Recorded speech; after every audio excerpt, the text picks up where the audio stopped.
The more you reveal your pain, the more people may want to hurt you. Although it does not always happen, it is common for some people to take pleasure in seeing you suffer or even contribute to it happening or worsening. This behavior of sadism and envy unfortunately is present in many and can indeed hinder your personal growth in various fields of life, be it at work, in a circle of friends, or even in the family.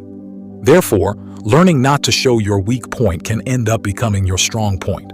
Imagine yourself as a tree in the midst of a storm.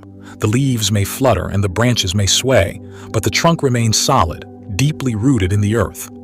This is the portrait of silent resilience that we are going to teach here. We will talk about how you can be even stronger if you show that you are not easily affected by external or internal issues, where each challenge teaches you to be like the tree by acting as if nothing bothers you. You are not denying the storm, but choosing not to let the rain soak you and the wind knock you down. You will be learning to be the master of your own fate, firm, strong, and serene in a sea of chaos. In this video, we will talk about 18 Stoic principles of Epictetus, a great and renowned philosopher you have probably already heard of. Additionally, I invite you to self-knowledge, where strength does not come from the noise of thunder, but from the silence of the light that illuminates the path. Therefore, in the next few minutes, focus on the content and not on daily distractions. Let's go. Firstly, understanding the problem is essential, as it forms the cornerstone of appreciating its importance. Have you ever considered the power of silence and resilience in the face of adversity? The more you reveal your pain, the more vulnerable you become to those who might want to exploit your weaknesses. This unfortunate reality is rooted in the sadistic pleasure some individuals derive from witnessing others suffer.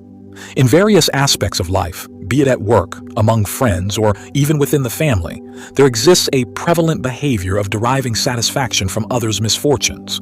This sadism and envy can hinder personal growth significantly. Unfortunately, this behavior of sadism and envy is present in many and can indeed hinder your personal growth in various fields of life, be it at work, in a circle of friends, or even in the family. Therefore, learning not to show your weak point can end up becoming your strong point. We will talk about how you can be even stronger if you show that you are not easily affected by external and internal issues, where each challenge teaches you to be like the tree. Therefore, in the next few minutes, focus on the content and not on daily distractions. Let's go. Principle number 1. Listen twice as much as you speak. Have you ever thought about why nature gave us 2 ears but only 1 mouth? According to Epictetus, there is no error or coincidence in this, but rather a clear purpose behind this reality. Not to fall in love with our voice as much as we are called to fall in love with the voice of others. It is by learning from others that we advance in life, not by repeating our own speech over and over again. Principle number 2.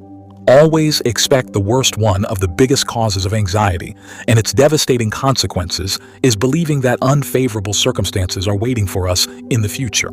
We fear that our children will abandon their studies, that we will be fired from work, that our spouse will confess to us that they have been having an affair with someone else, or that something else bad will happen to us, such as going bankrupt. The problem is that one day we fear one of these problems, and the next day another and another. The path of life, in addition to reserving good and happy parts for us, also reserves a handful of problems that are inevitable. Therefore, we live in permanent stress caused by different stimuli each day. This is where Epictetus comes into the picture. His proposal is as drastic as it is effective. He says, think that all these things you fear so much have already happened, so what could be worse? In this way, your spirit will develop coping strategies to move forward with your head held high. Principle number 3. Prepare to fail. Because it is the only way to progress. We do the impossible so that we are not considered fools, but Epictetus has another view on this.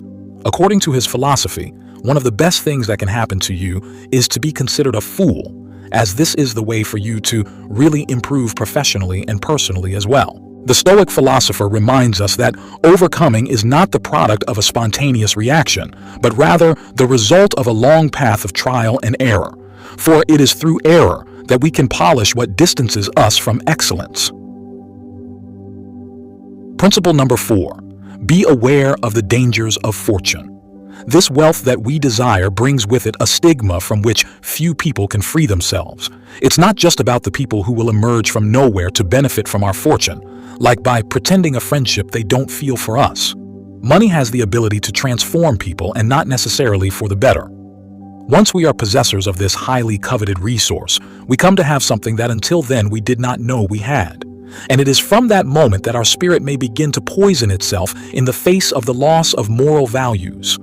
Principle number 5. Do not cling to a single hope. Fortunately, we are beings inclined to practice diversity. There is no reason to put all our hopes in a single dream, since this could be devastating if we fail in it. Therefore, Epictetus encourages us to pursue many dreams, as this will exponentially increase our chances of success. Principle number 6. Always remember that death is waiting at the end of the road. This is not advice that calls us to pessimism, but to be aware that death is the final destination of all our actions, and especially our efforts. Once we have this in mind, perhaps we will start to evaluate to what extent it is worth spending 20 years of our limited life saving to pay for a house that, as much as it weighs on us, we will not be able to take with us wherever we go. Once death visits us, just as we carry in our bag those objects that we consider indispensable for our daily life, such as the phone, credit cards, and our toothbrush, it would greatly benefit us to carry a small notebook with these Stoic principles. Because thanks to them, we will no longer see setbacks as misfortunes, nor life as internal time we have at our disposal, but we will acquire a more realistic view of our existence and certainly make better use of our time of life. Principle number 7. True wealth lies in a contented spirit. Due to Stoicism, Epictetus had his particular conception of happiness, and we can know it through one of his famous phrases. A wise man is one who does not fret over the things he does not have, but rejoices in those he does have. This reflection is more than a thought. It is advice to learn to stop feeling afflicted by those riches that are not yet part of our life. Because while we allow ourselves to complain and mourn for what we lack, we lose valuable minutes of happiness in which we could thank for everything we have achieved so far, which is much more than our eyes are trained to appreciate. Thus, a rich person is, above all, a happy person. Principle number 8. Incorporate humility into your life. If you really want to learn something, it is essential that a person learns what they believe they already know. Through this phrase, Epictetus calls us to make use of our humility, especially in the realm of learning. Going through life boasting of the pride of knowledge distances us more and more from the authentic knowledge that arises from the conviction that we are completely ignorant about what we intend to learn. In this way, we will look at everything through the eyes of a child, which harbors as much capacity for wonder as they do a desire to learn. Principle number 9. Guilt is synonymous with plague. Narrow-minded people blame others, ordinary people blame themselves, but the wise see all guilt as foolishness. Thanks to this phrase from Epictetus, therapists nowadays have begun to approach guilt as a feeling to be eradicated from our lives. The only way to win the competition against guilt is to refuse to play with it. The problem is that it results in an easy path, since by blaming others or ourselves, we completely absolve ourselves of the responsibility to correct the mistake. Therefore, resorting to it is a temptation that is hard to escape. Only those people driven by a firm determination to overcome are capable of avoiding guilt and still manage to take responsibility for their actions. Principle number 10. Make alliances with winning people. It's curious how when someone sneezes next to us, we immediately move away, invaded by the fear that they will infect us. However, we are not so cautious to avoid one of the most lethal contagions we are exposed to daily. Epictetus left us a wise piece of advice about this. Surround ourselves with people who make us want to give our best. Because people's behavior greatly influences our state of mind. There are people who drain our energy and ruin our day, while others leave us full of joy and vigor. Therefore, one of the smartest decisions we can make is to ally ourselves with those who bring good vibes into our lives, while we say goodbye to those who have the ability to make us regret being born. Principle number 11. Never forget that your reactions forge your destiny.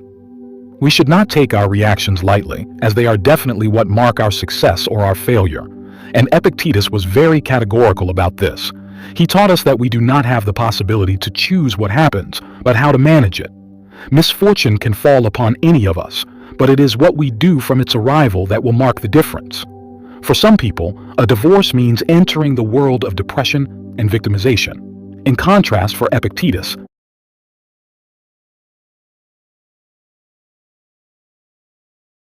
it is a golden opportunity to start on the path of self-knowledge. Remember that your life is not what happens to you, but what you do with it. Principle number 12. Always fulfill your duty.